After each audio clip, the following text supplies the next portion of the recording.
Papo Antagonista. Reportagens exclusivas, bastidores do poder e análise com quem faz notícia. Boa noite, bem-vindo ao Papo Antagonista, deputado Sérgio Souza, presidente da Frente Parlamentar da Agropecuária. Tudo bem? Tudo bem, como é que você está, Cláudio Dantas? Uma boa noite a você, uma boa noite a todos os que estão nos assistindo. Muito bem. Bom, deputado, o objetivo da nossa conversa é justamente tentar trazer esclarecimentos para os nossos espectadores sobre essa situação atual, essa crise que está sendo deflagrada também na área do fornecimento de fertilizantes em função da guerra na Ucrânia, né? Nós temos aí o Brasil muito dependente da importação desses insumos, e aí já começa-se a falar, né, já começam a falar de um risco para as próximas safras de insegurança alimentar.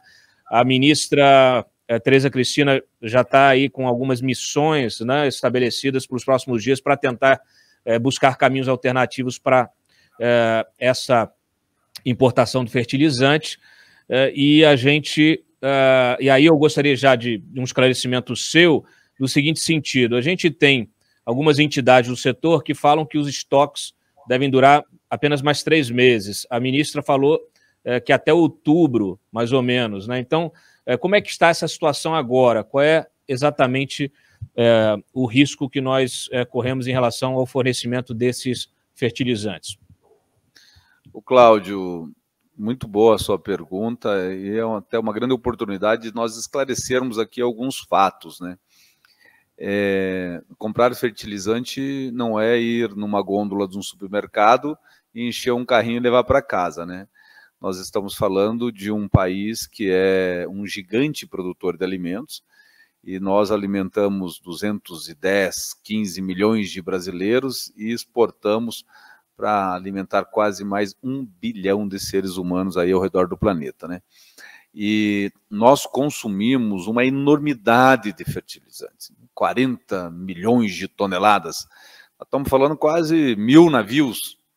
E você não compra isso pensando assim: na semana que vem eu preciso colocar o fertilizante para alimentar a planta que vai produzir o grão, que vai produzir o óleo comestível, que vai produzir o farelo, que vai fazer o porco, o leite, o presunto e assim por diante. Não funciona assim. Você faz isso em contratos futuros. Então, boa parte da safra verão, que nós vamos plantar aí em agosto, setembro em diante, o produtor rural já comprou o fertilizante. Ele já comprou e já fechou o preço lá atrás, fechou o mercado. E aí, quando ele compra onde? Ele compra numa cooperativa, ele compra num armazém, numa cerealista, ele vai naquele atravessador que compra de um terceiro, que pode ser uma trading, que compra lá na Rússia, no Canadá, no Marrocos, na China, compra em uma enormidade de países, no Irã. E esses contratos são futuros. Lógico que esse fertilizante ele não está todo aqui no Brasil. Ele ainda está no caminho, ele está lá na jazida mineral, que pode ser na Bielorrússia, que pode ser na Rússia, que pode ser em outro canto desse planeta. Lógico que a Rússia é o nosso maior fornecedor. 20% do fertilizante importado hoje vem da Rússia e nós importamos 85% do que nós consumimos. O que tem de fato hoje é que os contratos têm que ser cumpridos. Esses contratos serão cumpridos. No entanto, há um certo temor, que é o embarque, né? Não está tendo problema de embarque hoje, mas o embarque pode ter alguma frustração. Algum navio pode ser que não consiga embarcar. Algum navio pode ser que tenha um seguro com um valor reestimado de seguro. Isso pode criar alguma dificuldade. E então, o que está fazendo o governo brasileiro, o que nós da Frente Parlamentar Agropecuária estamos fazendo, e fizemos hoje no debate da nossa reunião ordinária semanal aqui em Brasília, um debate exclusivo para tratar sobre isso. É o Plano Nacional de Mineração.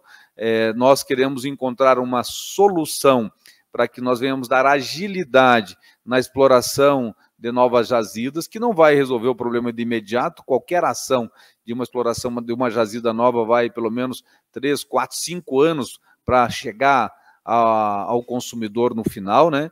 Mas também nós precisamos buscar caminhos de termos alternativas. E por isso que a ministra Tereza Cristina, no próximo sábado, embarca para o Canadá para tratar desse assunto. A gente, assim, só para dar um panorama para o nosso espectador, né? O senhor mencionou, nós dependemos aí, nós importamos 85% desses insumos, né? O que incluem fertilizantes nitrogenados, os derivados de potássio também e os fosfatados. Perfeito. Então, assim, a Rússia, para quem não sabe, a Rússia ela é o segundo país, o maior produtor, segundo maior produtor de fertilizantes nitrogenados, com 10% do mercado global. No caso do potássio, também é o segundo maior, com 19% do mercado, e ocupa a quarta posição em relação aos fosfatados, com 7% desse market share. O Brasil, da Rússia, né, ele importa 23%, é isso? 23% do consumo que ele tem de fertilizantes, ele importa da Rússia, só confirmando esse dado, deputado. Perfeito, é mais de 20%, em torno de 23% é o total que o Brasil compra da Rússia. Agora, não quer dizer de um só, são desses 3 fertilizantes, está aí. A maior parte deles, de fato, é o potássio. O potássio, perfeito. Mais 3% de Belarus, que também está sob sanção aí. A gente tem visto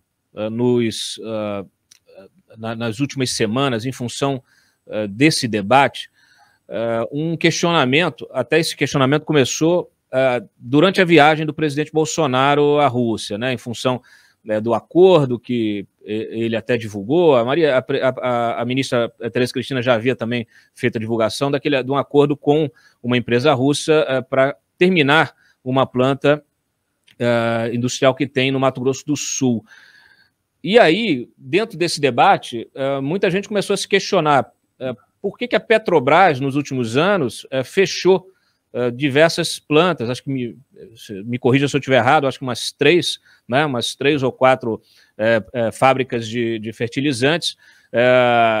Eu entendo que possa não ser o plano, possa não ser vamos dizer assim, o objeto final, né, assim, da Petrobras, o objetivo final, né, eu acho que a Petrobras ela cresceu muito, se expandiu muito e vem fazendo um processo de enxugamento do seu plano de negócio para concentrar na sua atividade fim, que é a exploração de petróleo. Então, a gente entende que o fertilizante não é atividade fim e que talvez isso justifique o fechamento, mas eu me pergunto aqui se não seria o caso de vender, né, essas plantas para quem queira explorar, quem queira manter a exploração, visto que, como o senhor mencionou, nós somos um celeiro, né, mundial, nós temos o agro muito forte, precisamos desses fertilizantes e essa dependência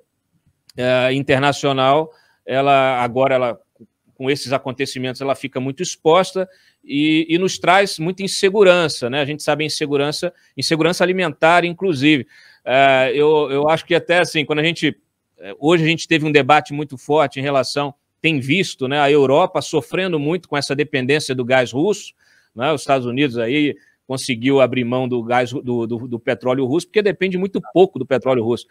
Mas a Europa não, a Europa depende muito do gás russo, e a gente está aqui, dependendo muito também desses fertilizantes. Então, perfeito, por favor, nos esclareça, nos ajude a entender por que nós já tínhamos um problema, né, já de dependência e nos tornamos mais dependentes e abrimos mão de termos produção local para tentar equilibrar isso. O que aconteceu nos últimos anos? Boa pergunta, inclusive dá para a gente até explicar ao nosso telespectador a motivação da existência da Frente Parlamentar Agropecuária, né? Nós defendemos causa, a nossa causa aqui é a produção de alimentos. Nós temos alguns gargalos no Brasil, por exemplo, a BR do Mar, que é um gargalo de logística que a nossa cabotagem, ela se torna mais caro mandar um produto lá do Porto de Paranaguá, do meu estado do Paraná, ao Nordeste brasileiro, do que mandar para a China, por conta das questões de cabotagem. a BR do Mar, uma das ações que nós defendemos, tende a reduzir o custo do frete marítimo aqui na costa brasileira. Por que eu digo frete marítimo? Porque as jazidas estão lá na Foz do Madeira, estão lá no norte, e aí nós temos que trazê-las para o local de consumo, que a entrada do local de consumo são os portos brasileiros, que é onde estão as misturadoras desses fertilizantes. Não que não possa se construir lá e achar outra via também, mas precisará construir ferrovia, rodovia e assim por diante. Aí nós temos o licenciamento ambiental. Esse é o nosso grande gargalo, que é uma das pautas que a Frente Parlamentar Agropecuária tem defendido e trabalhado há muitos anos. Aprovamos, inclusive, na Câmara dos Deputados o ano passado e está lá no Senado Federal pendente de votação no plenário, já avaliado nas comissões, né? O licenciamento ambiental é o que dará a celeridade na liberação ou não de uma exploração de uma jazida, aonde quer que esteja nesse gigante país brasileiro. Agora, a Petrobras ela fez a sua opção.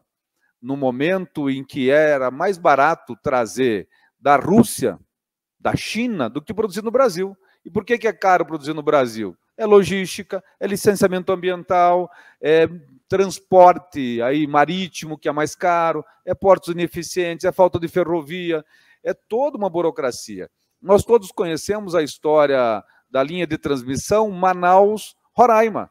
Teve que dar um caos em Roraima para nós conseguirmos o licenciamento ambiental para levar uma linha de transmissão até lá. A construção de Belo Monte demorou, o licenciamento custou 1/4 do valor da usina. E quem paga essa conta? Está lá na tarifa vermelha, na tarifa amarela. Então, nós pagamos essa conta toda. Então, a nossa causa é produção de alimentos. Eu entendo até que a vocação principal do Brasil, mas é redução de custo de produção. Se nós não tivermos algo que compense, não vai ter. E por que agora passa a compensar, Cláudio? Olha só como isso é importante. Independente da guerra entre Ucrânia e Rússia, na verdade, a agenda do presidente já estava marcada para lá, por uma questão de relação comercial, muito antes. Nós queremos fornecer para eles alguns produtos, por exemplo, como carne suína, que nós temos excedente no Brasil, e precisamos vender para alguém. Diminuiu nosso fornecimento para a China, né, que aumentou a sua produção, e nós temos que vender para outros, né? Então, isso estava marcado. E lógico que a pauta fertilizante. Isso, lógico, sempre, porque já estava tendo sanções econômicas na Bielorrússia. E lá também é um grande player fornecedor para o Brasil. Eles fornecem mais ou menos uns 30% do que fornece a Rússia para o Brasil, né? No entanto, a Petrobras, neste preço que nós tínhamos no passado desses insumos, não compensava. Era mais fácil trazer de lá para cá. Agora, isso subiu 150%, 200% em dólar nos últimos 2 anos, com o advento do aumento do frete marítimo, com o advento do aumento dos equipamentos, o aumento do petróleo. Isso subiu, você pegar um cloreto de potássio, saiu de $300 para 1.150, $1.100. Você veja, subiu 250% em dólar. Se esse preço subiu tanto, agora nós começamos a fazer aqui dentro da nossa casa algumas estimativas que compensa produzir aqui, mesmo com essa situação de logística e entraves ambientais que nós temos no Brasil. O Brasil tem a legislação mais rígida do mundo ambientalmente, e nós queremos modernizá-la, não para flexibilizá-la, mas sim para nós deixarmos muito claro de que tem um prazo para isso, para liberar. Se não for para negar, também tem que ter um prazo para isso. Não pode ficar 10 anos esperando o licenciamento ambiental ser autorizado num país que vive a modernidade como o Brasil.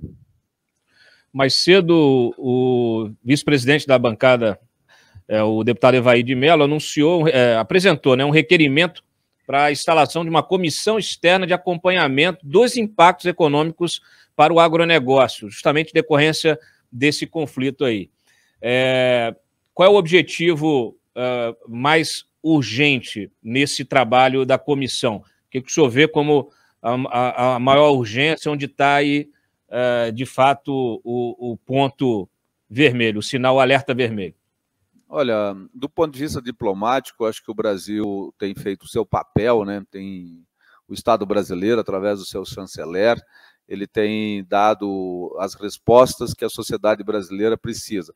E a principal delas é cuidar do povo brasileiro que está lá. Hoje ainda eu vi um avião da Força Aérea Brasileira decolando para ir lá, levar mantimentos e alguns insumos na Ucrânia e trazer de lá alguns brasileiros. Do ponto de vista econômico, nós sabemos que esta guerra ela faz mal ao planeta. É só ver aí o preço do petróleo, e o petróleo é dos itens essenciais à produção agropecuária, tanto no transporte, na colheita, na produção, e na industrialização e assim por diante. E nós temos também a questão dos fertilizantes e insumos em geral, né? O agro passa por uma situação já agravada de aumento de custo de produção com o advento da pandemia, e a guerra entre Rússia e Ucrânia merece uma atenção especial, e por isso da criação dessa comissão. Muito bem. Fui avisado aqui que a sua agenda está apertada, então agradeço a participação aqui no Papo Antagonista e conto com a presença em novas oportunidades. Acho que a gente ainda vai ter de voltar algumas vezes nesse assunto, deputado. Cláudio, eu estou à sua disposição, à disposição do antagonista, naquilo que precisar para levar a informação correta ao povo brasileiro. Nós temos muitas pautas aí no Congresso Nacional, né? Tem defensivos, tem licenciamento, tem regularização fundiária, tem a questão do autocontrole, tem agora o marco, o Plano Nacional dos Fertilizantes, tem a questão dos bioinsumos, tem muita coisa aí, e aquilo que vocês precisarem e quiserem informações, nós estamos aqui à disposição. Muito bem, muito obrigado, uma boa noite. Boa noite. Aconteceu, você fica sabendo aqui. Papo Antagonista.